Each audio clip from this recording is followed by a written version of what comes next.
Welcome back. I want to start today by asking you something.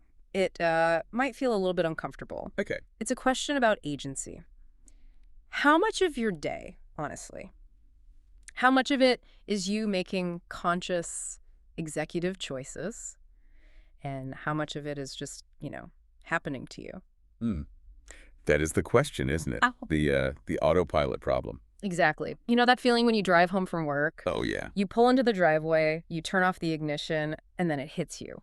You suddenly realize you don't remember a single turn you made. Not a thing. You navigated traffic, you stopped at lights, you probably used your blinker, but the conscious you weren't really there. It's a universal experience. Yeah. And, while it feels convenient in the moment, it's actually a little unsettling when you really stop and look at it. It is. It implies there's this secondary system running the show while you're checked out. It's like, who's driving the bus? And that is exactly what we're unpacking today. Yeah. We're looking at the mechanics of our own minds. We're going back into our series on William Walker Atkinson's thought vibration, and we're focusing on Chapter 10, Training the Habit Mind. A big one. A huge one. And the big idea here is pretty radical, especially for a book written over a century ago. It suggests that we're not just thinkers, we're bundles of habits. That's right. Okay. Atkinson argues that we are either the masters of these habits or we are their slaves. Mm-hmm. There's very little middle ground. Right. And the goal of this whole discussion is to figure out how to move from being a slave to old, outdated programming to becoming the architect of new, better habits. Okay. We're going to look at the mechanics of how this habit mind works, and more importantly, the specific rule set for reprogramming it. If this episode helps you, please hit like and subscribe for the next one. So to set the stage, we really have to understand the machinery we're working with here. The hardware. The hardware, exactly. Atkinson, and frankly, modern psychology completely agrees with him here. He says the mind has two distinct functions. You have the active mind. That's where your conscious choice lives. That's you deciding to listen to this right now. Yeah. That's the CEO. Right, that's the captain of the ship, the one who's actually looking at the map. Correct. But then you have the passive mind. And Atkinson calls this the habit mind. Habit mind. In modern terms, we might call it the subconscious or even the autonomic nervous system in some contexts. But Atkinson uses a very specific word to describe it, which I think is just perfect. He calls it a storehouse. A storehouse. Okay, let's unpack that. Because usually when we talk about the subconscious, people get very mystical. Yeah, they think of dreams or suppressed memories. But storehouse implies something much more, I don't know, utilitarian. It does. It grounds it.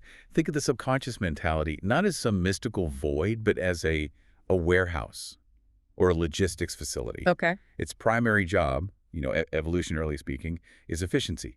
It preserves your energy by automating things you do repeatedly. So it's saving my brain power. Totally.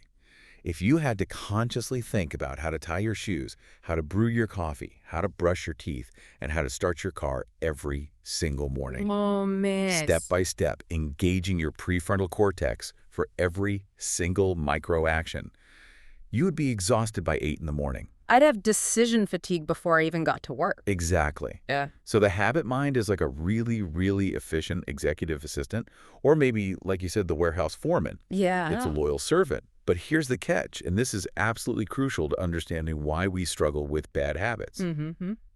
It is a non-judgmental servant. Oh. It does not care if the habit is good for you or bad for you. It has no moral compass.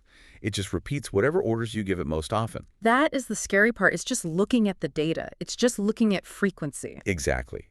If you order it to scroll through social media for an hour every time you feel a pang of stress, it says, yes, sir, and files that away as the standard operating procedure. It doesn't say, hey, boss, maybe this is making us depressed.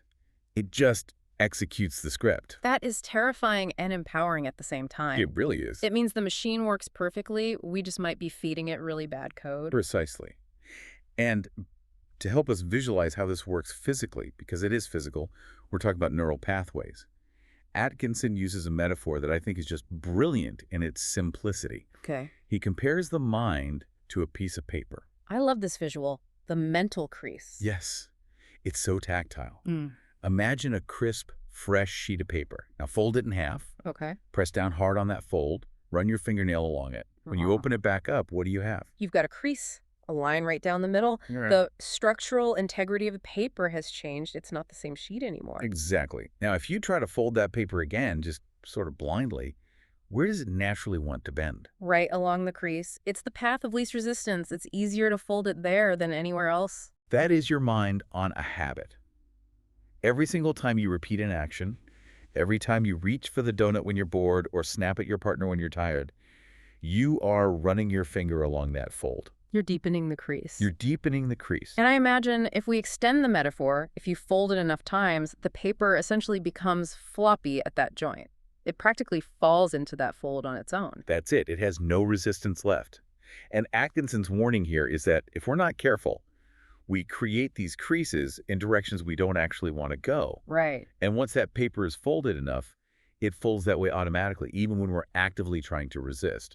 This is why willpower so often fails. Oh, that makes so much sense. Willpower is you trying to hold the paper flat when its entire physical structure wants to fold. So we think we're weak, but really we're just fighting physics, or I guess geometry. Exactly. And that leads to another analogy he uses, which describes the progression of a habit over time. Because a crease doesn't happen instantly, or at least the deep floppy crease doesn't. He talks about threads, ropes, and chains. This is a great way to look at how a habit grows, because we often don't even notice a habit forming until it's too late. It starts as a single thread. Think of a sewing thread. You can break it with a flick of your finger. No effort. None. That's a habit when it's brand new. You do something once, maybe twice. It's easy to stop. You skip the gym one day. No big deal. Easy to go back the next. Right. But if you keep repeating it, you add another thread and another and another. And soon, those threads are woven into a rope. And a rope is a lot harder to break. You can't just snap a rope. You need tools. You need effort. Much harder. Yeah. And finally, if you continue, that rope becomes a chain. And Atkinson says we can become bound by these chains. Wow. We find ourselves struggling to do the right thing because we are literally chained to the wrong thing by our own past actions. The chain is the sum total of all those tiny, insignificant threads that we ignored along the way. So the mission today, the whole reason we're having this conversation, is to figure out how to break those old chains.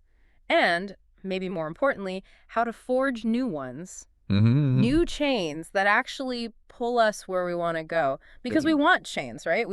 We want them attached to good things. Exactly. We want to be chained to health, chained to productivity, chained to patience. We want those to be the automatic folds. So how do we do it? Well, Atkinson lays out some very specific rules for this. He calls it training the habit mind, but you could almost call it habit engineering.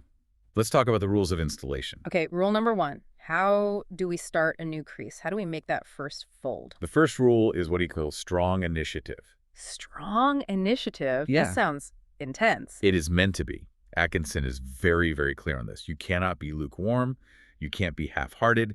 You must launch with, in his words, strong and decided initiative. Okay, but why is that intensity so important at the very start? Why can't I just sort of ease into a new habit? You hear people say, start small all the time. And that's a good rule, but start small refers to the size of the action, not the size of the commitment. Oh, that's a great distinction. They're different things. Think about physics.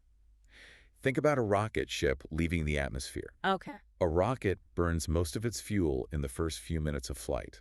Why is that? Because it has to overcome gravity. It has to reach escape velocity. Exactly. It has to overcome the immense gravity of the Earth. In our case, the Earth is your old equilibrium. It's the static friction of your life as it is right now. Old habits have gravity. They have so much gravity. If you try to change a habit with a casual, oh, maybe I'll try this out, the gravity of your old crease will pull you right back down to Earth. You'll never get into orbit. Never. You need maximum momentum, maximum enthusiasm right at the launch to escape that pull. So it's psychological escape velocity. Yes. You have to hype yourself up. You have to make a strong impression on the subconscious. You're essentially shouting at the storehouse manager, new orders are coming in, stop the old production line. And if you just whisper, the manager's not going to hear you over the noise of the factory. He's not going to hear you. He's just going to keep doing what he's always done. So this is not the time to be cool and collected. This is the time to be a little fanatical about it. Correct. Look at how people successfully quit addictions or start massive life changes. They usually have a moment of declaration. Right. They throw away the cigarettes, they sign up for the marathon, they tell everyone they know. That's strong initiative. It creates an event. It marks a moment in time. Okay, so we launch with initiative. We've shouted at the manager. What's the second rule? The The second rule is immediate action. This is the get down to business rule. No messing around. It is. Atkinson says that thinking about a new habit is not enough. Emotional resolve is not enough. You have to seize the very first opportunity to act on a new resolution. Okay, but why is speed a factor here? Why can't I resolve today to start my diet on Monday? That feels so common. I'll start Monday. I'll start Monday is where good habits go to die. Because action is the only language the subconscious understands. The subconscious does not understand future tense. It only understands now. You can dream about being fit, you can visualize it, but until you actually put on the shoes and walk around the block, you haven't made a crease. Action encodes the habit. Merely dreaming about it is just, it's vapor. It's like saving a file on a computer. You can type the whole document, but if you don't hit save and the power goes out, it's gone. Action is the save button. That is a perfect analogy. It writes the code to the hard drive. Atkinson has a quote here I wrote down. He says, "Don't go around mooning or daydreaming. Get down to business."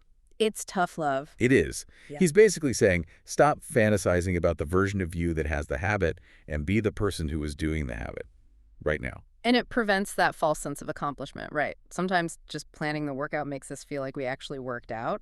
Exactly. It releases a little bit of dopamine. You get the reward before you do the work, which kills the motivation to do the work. Immediate action short-circuits that entire loop. It forces the reality of the task. Okay, so we have strong initiative and we have immediate action. But then we come to what I think is the most critical warning in the entire chapter. This is the trap that catches almost everyone. I know it catches me all the time. The just once trap. It sounds so innocent, doesn't it? I've been so good all week, I'll just skip the gym just this once. Or I'll just have one cigarette just this once. I'll just check my email before bed just this once. Yeah. And that's why it's so deadly. Yeah. Because it rationalizes itself. It appeals to your sense of fairness. I worked hard. I deserve a break. Right. But Atkinson argues that just once is not just a single isolated event. He says it's the thin edge of the wedge. Explain that visual, the wedge. I think that really drives it home for people. So imagine you have a massive oak log you're trying to split. You can't just pull it apart with your hands. No. So you use a wedge. The tip of that wedge is tiny. It's razor thin. That is just once. It seems totally insignificant. It barely makes a mark. But once that tip enters the wood, the rest of the wedge follows. The thick part follows the thin part. And it splits the entire log apart. So yielding just once splits your resolution. Completely. When you say just once, you are introducing a new exception crease. You're teaching your subconscious that the rule you just set has a loophole. It's not a rule anymore. It's a suggestion. That is fascinating. So the subconscious doesn't hear, I'm taking a well-deserved break. It hears the rule doesn't really matter. Exactly. It hears, oh, this is optional.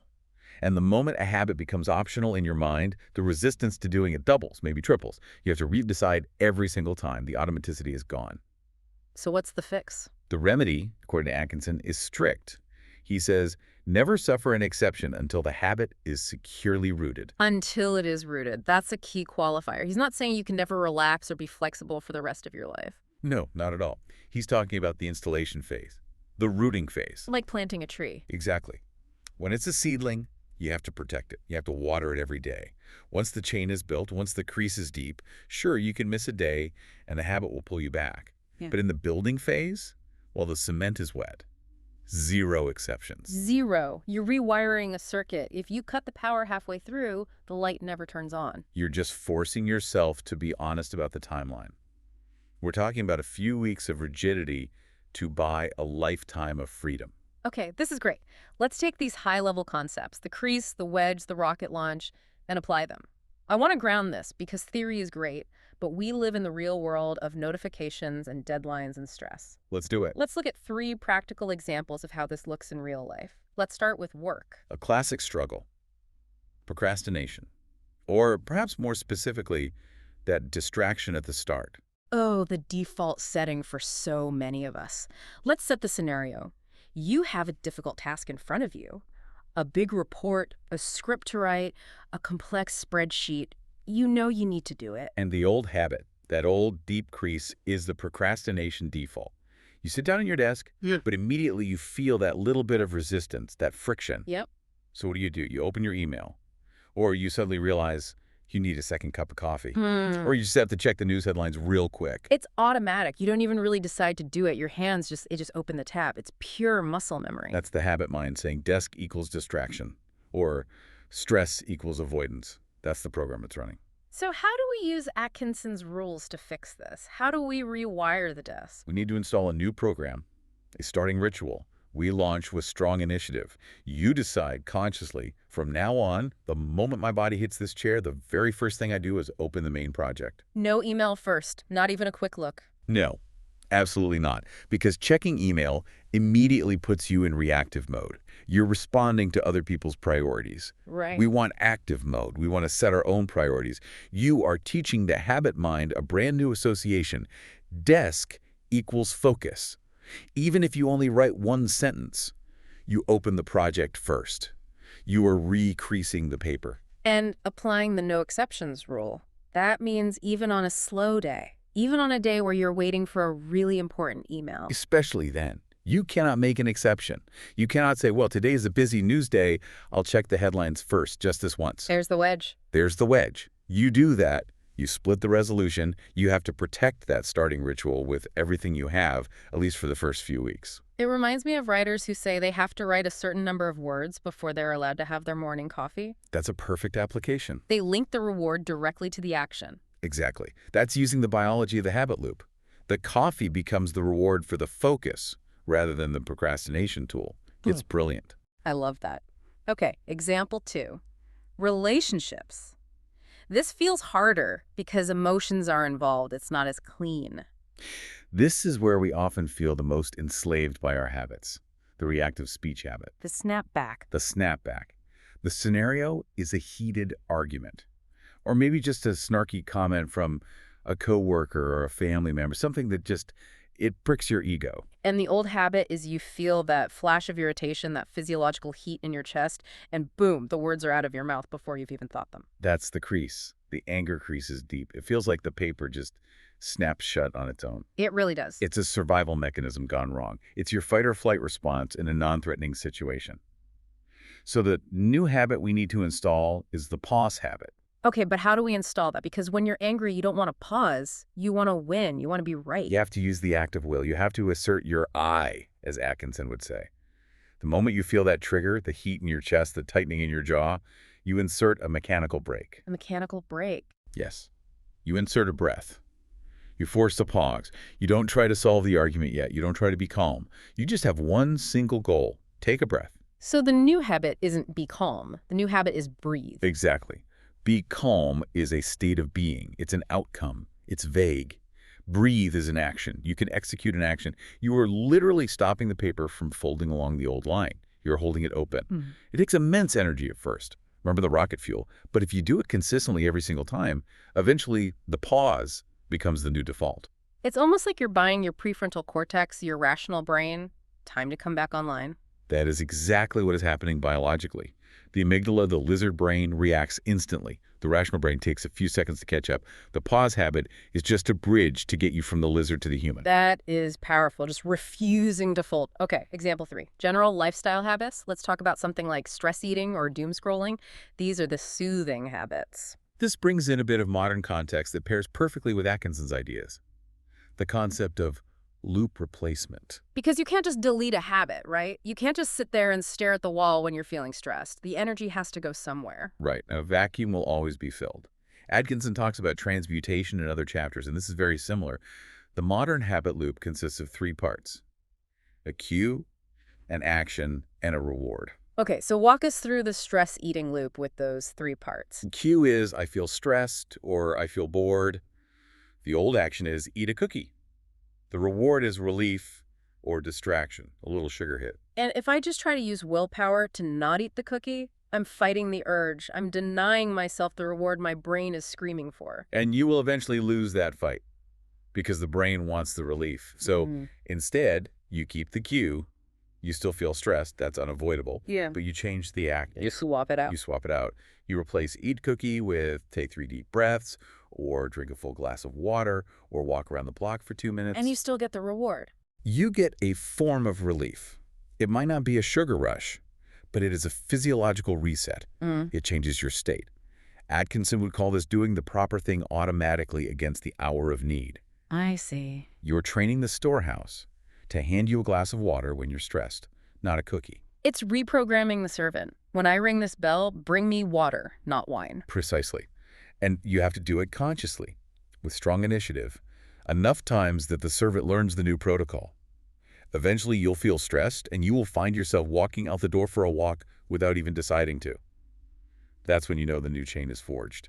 Okay, we've got the theory, we've got the examples. Now I want to get the listeners involved. We're going to do a guided exercise right now. We're calling this the habit-mind rewire. This is where we move from passive listening to active doing. This is the immediate action part of the episode. Exactly. You can do this mentally if you're driving, or grab a piece of paper if you can. We're going to build a habit plan in real time. Step 1, choose one habit. And keep it simple, please. Don't try to change your entire life in one day. That diffuses your energy. It's a recipe for failure.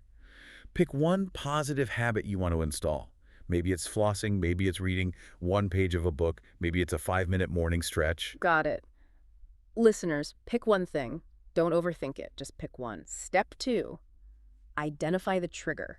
You need a hook to hang this new habit on. A habit floating in space will just float away. Right. You need to anchor it to something that already happens in your day. Choose a cue you already have. For example, after I brush my teeth, or when I sit in the driver's seat of my car, or right after I pour my morning coffee. This anchors the new thread to an existing rope. Exactly. It borrows the momentum of the old habit to help start the new one. It's much easier. Step 3, the tiny action. Define the action, but make it small. Ridiculously small. And specific, not I will get fit. That's a goal, not an action. The subconscious cannot execute get fit. Too vague. Way too vague. But I will do 5 push-ups, or I will read 2 pages. The subconscious knows exactly what to do with that. 2 pages? That seems too small. It feels like it won't accomplish anything. It has to be so small that you have no excuse to say no. We are establishing the crease, not the intensity. We want the repetition. You can expand it later. For now, the goal is just to show up. Okay, so make it easy to win. Step 4, the reward. How do you mark completion? It needs to be immediate. A check mark on a calendar is surprisingly effective. It gives you a visual hit of satisfaction. Right. Or even just a mental, well done, you need to close the loop. Yeah. Acknowledge that you did the thing. Now, this is the step I think is most important based on our whole conversation. Step 5, the exception voice. This is the defense mechanism. This is anticipating the enemy. What does the just once voice sound like for you? You know this voice. Yeah. Is your voice? Yeah. Is it, I'm too tired today? Is it, I don't know, time? Is it, I'll do double tomorrow to make up for it? That is a classic one. I'll do double tomorrow. It's a total lie. It is always a lie. Identify that script, Yeah. and then prescript a replacement phrase. You need a shield. You need an answer ready. So when the voice says, I'm too tired, what do I say back? A great one is simply Atkinson's rule. No exceptions while rooting. Or, I don't negotiate with myself on this. Or, just do it anyway. No exceptions while rooting. I like that. It reminds you that this is a temporary phase of intense effort. It frames the struggle as part of the process, not as a sign of failure. Exactly. It frames it as construction work. You're pouring concrete. You can't walk on it yet. It's a protected zone. Step 6, the commitment. Commit to a short season, a sprint. Say, for the next 3 weeks, 21 days, I allow 0 exceptions. Don't commit to forever. Forever is overwhelming and your brain will rebel. Yeah. Commit to the rooting phase. Anyone can do something for a few weeks. And finally, step 7, immediate proof. This goes right back to the rule of immediate action. Do something immediately after this episode ends that proves you have started. Even a micro step. So right now. Right now. If your habit is reading, put the book on your pillow right now. If it's exercise, put your running shoes by the front door. If it is drinking more water, go fill the glass. Don't wait. Make the first crease now. Right now. Prove to the storehouse manager that you are serious. Send the memo. Now, even with the best plan, things go wrong. We're human. The paper slips. Let's do a quick troubleshooting session. What are the common mistakes people make when they try to train the habit mind? Mistake number 1 is relying on willpower forever. We think we just need to be stronger. If we fail, we say, I just didn't want it enough, or I have no discipline. And that's just a recipe for shame, which is demotivating. Right. Willpower is a battery. It drains throughout the day. Right. Willpower is for the launch. It is the rocket fuel. Yeah. But you can't fly a rocket to Mars on launch fuel. You need to get into orbit and glide. Habit is the glide. Ah. You build the system so you don't need willpower later. If you're still white-knuckling a habit after 6 months, you haven't installed the habit, you're just still fighting the old one. That is a huge distinction. The goal is for it to become easy, not to be a constant struggle. Mistake 2. Ignoring the environment. This is the friction point. It is. Trying to eat healthy while the kitchen is full of junk food. Trying to focus while your phone is buzzing on the desk right next to you. You are fighting unnecessary friction. You're making it harder on yourself. So much harder. Don't fight friction. Remove it. Make the good habit easy to start. Put the guitar in the middle of the living room, not in the case in the closet. If the guitar is in the closet, the cost of playing it is walking to the closet, opening it, taking the case out, unlatching it. Exactly. Too many steps. The habit mind loves efficiency. If you make the bad habit hard, put the batteries for the TV remote in a drawer in another room, and the good habit easy, book on the pillow, the habit line will naturally flow toward the easy thing. Okay. Mistake 3. The identity clash. This one is deep. This is subtle but so profound. It's the difference between saying, I am trying to quit smoking, and I am not a smoker. One is a struggle, the other is a statement of fact. I am trying implies you are still the old person, just making an attempt. You are a smoker who is currently abstaining. I am not the kind of person who does that, creates a new identity. Atkinson talks a lot about I am affirmations in other chapters. You have to align your self-image with the habit you want to build. So you have to start thinking of yourself as the person who already does these things. Yes, you're not trying to run. You are a runner. Runners run. It's just what they do. It removes the decision-making process. I like that. Mistake 4. Missing the just once wedge. We've talked about this, but it bears repeating because it is the most common failure point. We treat a slip-up as a minor thing. Oh, well, I'll get back on track tomorrow. Right. You have to treat the first exception as a red alert emergency. It's a breach in the hull of the ship. It is. If you miss a day, don't shame yourself, but do not let 2 days go by. Never miss twice is a modern rule that fits here perfectly. 1 miss is an accident. 2 misses is the start of a new habit. You have to plug the breach immediately. And mistake 5. Impatience with the crease. We want the paper to stay folded after one press. We live in an instant gratification world. We want the results yesterday. And it just doesn't work that way. It takes time. You have to recognize that folding the paper takes repetition. Don't get discouraged if the paper tries to spring open. Right. That's just the physics of the paper. It doesn't mean you failed. It just means you need to press it down again and again and again. Repetition is the only way to deepen the groove. There is no shortcut for repetition. This has been a dense one. We've covered metaphor, mechanics, and specific tactics. A lot of actionable stuff here. Let's recap the main takeaways before we go. We've got 7 points to really lock this in. First, the subconscious is a storehouse. It repeats whatever we feed it, good or bad. It's a non-judgmental servant. Second, habits are like creases in paper. They deepen with every repetition. You are literally physically structuring your mind. Third, launch new habits with strong, energetic initiative. You need that rocket fuel to overcome the static friction of your old life. Fourth, act immediately on your resolutions. Don't let the feeling fade without doing something concrete to incur it. Save the file. Fifth, beware the just once trap. It's the thin edge of the wedge that will split your resolution.